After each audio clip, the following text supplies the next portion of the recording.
this is Amanda from the Fundamental Home. I am here with Rick. He's got his cup of coffee. Hello. We're all formal today. Look at this tie. Looking good. He preached in this morning. We are here talking to you guys. This is our catch-up from the previous week where we had talked about the financial lessons that the kids had learned, and or we had taught. Right. Either way. So we were supposed to do a follow-up, and then I got my mouth hurt. You guys, if you've been following, you know what happened with that. So we're going to do a quick follow-up, and then we have a question for you. So the first thing we're going to do is talk about the responses that the kids had. So Brian had said that his top three were that they got no allowance. We've taught them to pay their bills first. Right.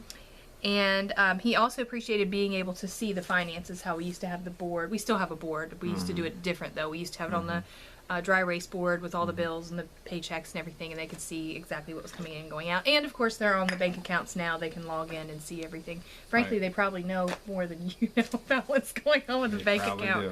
Do. Yeah. So anyway, do you have any thoughts about that? Do you think that those were good decisions in the long run? The no allowance, obviously paying the bills first, them being able to see it. Did that, like, people have asked me questions about whether or not learning with an allowance, having an allowance is good to help learning. Also, they've asked about at what age we let the kids see the finances, and it was never really an age. We just had it on the board, and they could see it. So, do you have any thoughts on it? All right, with the no allowance, there's pros and cons with an allowance, and it was just our choice not to have one, and it worked out. And if he believes he learned something, hey, it works out. You know. But do you think you would have done it any differently? Like, let's just say in a crazy world that we had lots of extra money and we could have done allowance. Partially, we didn't do it because we couldn't. Would you have done it? Would you have changed it? No. Yeah, I don't want to either. I'd have kept everything right how it is. I actually want to say something about the last one, the being able to see finances. I like that they were able to see the finances. As a boy myself, when I was growing up, I never saw my parents' finances. I never thought about it. I never asked to see them. I never even asked them any questions on what they do and how you do it. And at first, when our kids were seeing our finances and things, I wasn't really sure about it because, it's not the way I was brought up. Yeah, we had discussions about that. Sometimes you thought it was too transparent. Right. But looking back on it now, I can see why it was a good thing. And they saw, the money coming in, the money going out. They saw where it went. And I think it was like a living illustration on how they ought to live. Everybody, I think, learns different.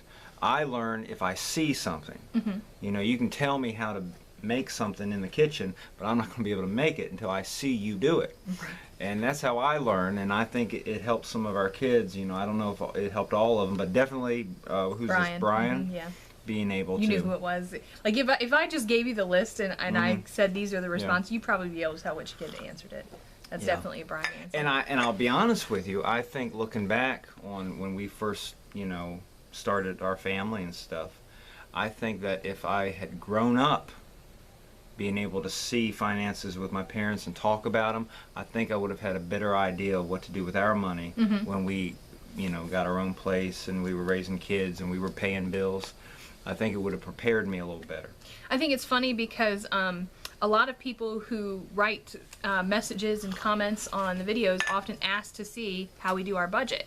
And I think it's that same reason. I think a lot of adults out there, their parents didn't show it to them, and they are adults now and they don't know how to do it. So they want to see a living, breathing version. And we're talking about how much we're going to share and how we're going to do that. We do plan to share some information with you guys. In the same way as is with our household, I'm the open book, and Rick's like, maybe we should not share this information. So we're still kind of going back and forth about how much we're going to share. But we do plan to share a budget with you guys, and then you can kind of see how we do it. Not that we're experts, but maybe it would help you. Because really, the finances and all, it's not difficult. It's really simple. But the thing is that folks don't really talk about it. Yeah. So it seems like there's a mystery to how you manage it feels overwhelming. Home. But it's really not No. Too rough. You just have to get into a routine. You have to get a schedule. You have to get organized. Oh, don't make it sound more overwhelming. It's really not hard. It's not that much. Well, was not overwhelmed. Were you overwhelmed? I was perfectly fine. I got my coffee. Everything's good. But you have to get organized, or true or false. You do have to get organized. Right? And you can get a good understanding of what it takes to be organized if you're a child growing up and you see finances, and you can talk about it with your parents. You know, that's what parent is for. Yeah. The Q&A, questions and answers. True.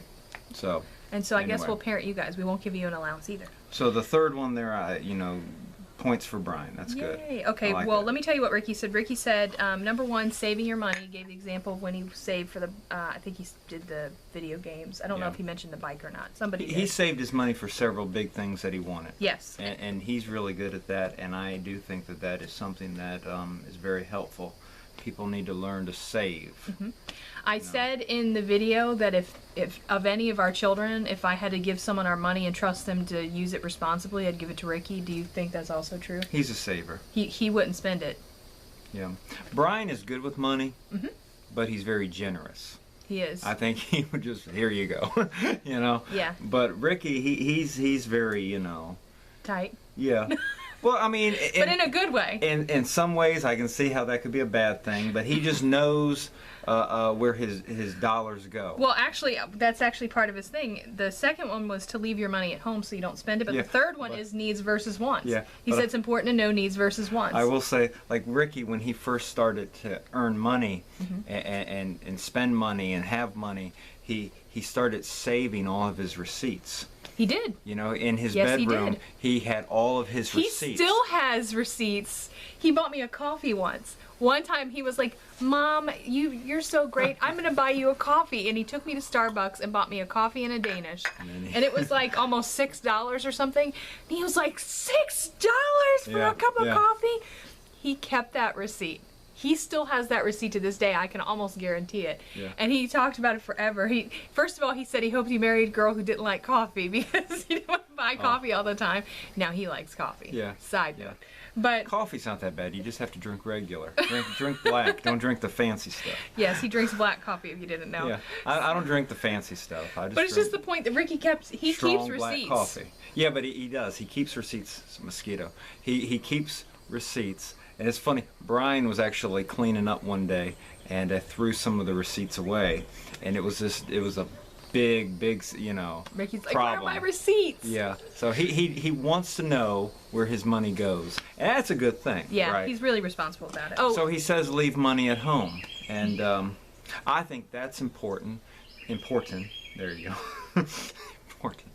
I think that's important because, I mean, even, you know, I do that. When I go to work, you do. you know, I don't carry a debit card. He does not. Most of the time, I don't carry cash. I don't even carry change, you know. And it's because if I have $1, you know, I'll be tempted to spend that dollar. If I have $5, I'll spend the $5. So I know where I struggle. So I think, okay, remove temptation. You know, don't carry it. You know, if you want to keep that $20, don't carry it with you because you're going to spend it. It's going to be on you all the time. You're just kind of itching at you to spend it, and eventually you will. You know, so don't carry money. Leave money at home. Yeah. He said plan ahead. That was basically his main thought Yeah, with that. That's was good. that That's good. Make sure you're planning. Yeah, before spend. if you want to save it, don't carry it with you. Make sure say It's this. those purchases. It's like, oh, I'm here, I'm gonna spend it. Those are the ones that mess you up, rather than you thinking ahead. Oh, I'm gonna need this in the future, and planning for it and working it out. And the needs versus wants. I think that's when someone really grows up and becomes responsible with money. Yeah. I think when you first get money, as a kid, as a young adult, and maybe even some older folks have not learned it yet. All the wants in life, you know, there's a lot of things to go out and get, you know, and it's a temptation to fill your home and everything and go get this and go get that. And your time too, because a lot of people spend it on entertainment. Like, it's not a physical thing that you purchase; it's entertainment. Right, exactly. And the problem is that you haven't taken care of the necessities. The needs. And you know, it's dangerous if you're a single person, but it's even worse on a greater scale if you have a family. Because I mean, I've heard stories, and you've heard stories of folks who, dads, husbands who spend their money on fishing stuff and golf stuff and this, that, and the other. Or buying a gun without telling their wife. I know someone that happened to. You know who you are. Oh, I don't know. Okay, but yeah, that falls in line. It's you have to take care of the needs first. Yeah. It's not necessarily the fun thing, but let's understand this: if you don't take care of the needs first, you're not going to have any fun, because you're never going to get to the wants. And myself, I feel too guilty getting wants, things that I want, when I know there's things that I need. That we need. And there's always things that you need. Yeah. You really got to be careful with the wants. I think a lot of times people make the wants such a big part of their budget, whether they realize it or not. Like if you're not budgeting and you're spending your money, you spend so much of it on your wants that you always have needs. Yeah. There's always big needs. So it's like, I think I even said in that video, like the freezer. Like, I really would love a freezer. Mm-hmm. But that's really a want. It is not a need. And it's really easy to convince yourself sometimes that something like that is a need, and it's not. You really have to be wise about that. Right. So, it's a want, not a need. Because we're sitting here right now. Yeah, we don't have a big freezer. We're fine. Are you okay? I'm great. We're good. So a freezer is a want. It is. It's not a need. It's not. All right, so Brianna said enjoy free things, and she said that's a lot about attitude. Like, sometimes people think that something free isn't good enough, or something cheap isn't good enough necessarily, but it's all about your attitude and appreciating the things that are free, like going to the library or going to a park. Yes, yes. Research your area, figure out what's free in town, and that's a good thing. Pretty much every area has nice free things available to their community. I mean, say what you will about the government, it's almost 4th of July. They do a lot for communities to provide free things for the people of the community to uplift and build. Yeah. So I mean, it's really a good thing. But the thing is, you have to look for it. Yeah. And like you said, summertime, there's a lot of free things that folks do outside in communities and things, and those are all money-saving things. You don't spend money. The only way you'll spend a lot of money is if you go to the vendors and buy the $10 bottles of water and stuff. Yeah. Bring your own water. I mean, so like there's 4th of July celebrations. Just speaking of 4th of July. Yeah. Yeah, exactly what you said. You could bring your own like 24-pack of bottled water that you got at Aldi for $1.99. Yeah. Bring your water. Eat before you go. You're in good shape. Or pack a lunch. Pack a lunch. Yeah. Or, you could go there and buy a bottle of water for like $1.50 for each bottle of water from a vendor, depending on where you are. And I mean, everybody take little sips. that's what would happen, right? Take little sips. So, but I mean, I think sometimes people think that the planning ahead makes it less fun, but it's not less fun. Appreciate those things that are free or inexpensive. And I'm glad that she understands that. Yeah, she does. She does. At 14. Yeah. Okay, so she also said save and spend money wisely, and she specifically talked about food and clothes. Mm-hmm. That she's learned to that you don't have to buy fancy things, name brand things. Right. That you just do the best you can with what you have. I say that all the time, and and it's always good. And again, she said it's all about your attitude. Like she had on one of her shirts that she'd gotten for 13 cents, and she was like, I look good, and I'm just trying to remember what she said, but and I'm glad that she knows that, because I mean we've gotten her more expensive things before, and that's nice, but not really expensive. But no, not really expensive. I mean, more than 13 cents. You get it. Expensive to me. I'm like, what was that? Anyway, what am I saying? But what I like about her is that she can get something. That's not expensive, and like she'll say she can make it work, and she'll put accessories. Is that the right word? Accessorize. Yeah, there you go. What she's wearing and things, and when she's done with it all, I mean, she really does a great job. She does. And she's learned that, and that's really good. Yeah. That's really good. Well, because I'll tell you something. I guess some men are like big on clothes and things, I guess, but women, I think it more tends to go to women. So there's some women I think that can spend a whole lot of money, whether they mean to or not, in clothing, and I think it's a good thing to learn at a young age. Yes. Because, truth be told, she might have daughters one day, and then I'm telling you, if she has expensive taste, and she raises her daughters to have expensive taste, they're going to have to be some wealthy husbands down the road, you know. But seriously, it is a wonderful self-discipline to have. Yes, it is. Go ahead. Number 3. So the third one she said was to learn to do things yourself, and Good. she talked about like how I cut your guys' hair and how Yes. she learned to do makeup herself. Yes. And you know, it's just the idea of doing things yourself rather than paying someone else to do it, like, you know, just taking care of the needs, like when we fix the battery in the car. Yep. And how that saves you money too, and that was something that we taught them to do. Awesome. I don't think Brianna can cut hair yet, No. but she has watched you, and She'll learn to do she's it. got the idea now. And it's true, like even something as simple as cutting hair. You know, you got 3 guys in the house, you know, 3 haircuts, plus 3 tips if you're going out to a barber shop or something. That's a lot of money if you're doing it every 2 weeks, every 3 weeks, every 4 weeks. You know, it adds up over a year. So, you know, you learn that discipline early to do things yourself, and then when you have to do something or buy something that you can't do, a service that you can't do, or the money's there. We've saved a lot of money over the years with you cutting hair. And I'm glad that she's learned that. And she can do a whole lot of things herself, I think. She can. She's very capable. You know, it's at her age, I mean, she was a lot younger than she is now, and she could bake, She could cook, sew. and sew. And I was like... She made a dress when she was 8 years old. Yeah, and I was just like, you know, I couldn't believe it. Because, you know, She's talented. I'm going on 40, and there's all kinds of things I can't do yet. I'm still waiting, you know. Baby, can you teach me? All right, so we have had a lot of questions through the financial series about folks that want to know Right. lots of different things. The thing is that we have a lot of different videos that people have been commenting things that they want to see about finances. And of course I got Facebook and Instagram and all the different Frugal Family Food, Frugal Family Fun, Frugal Family Christmas Facebook groups.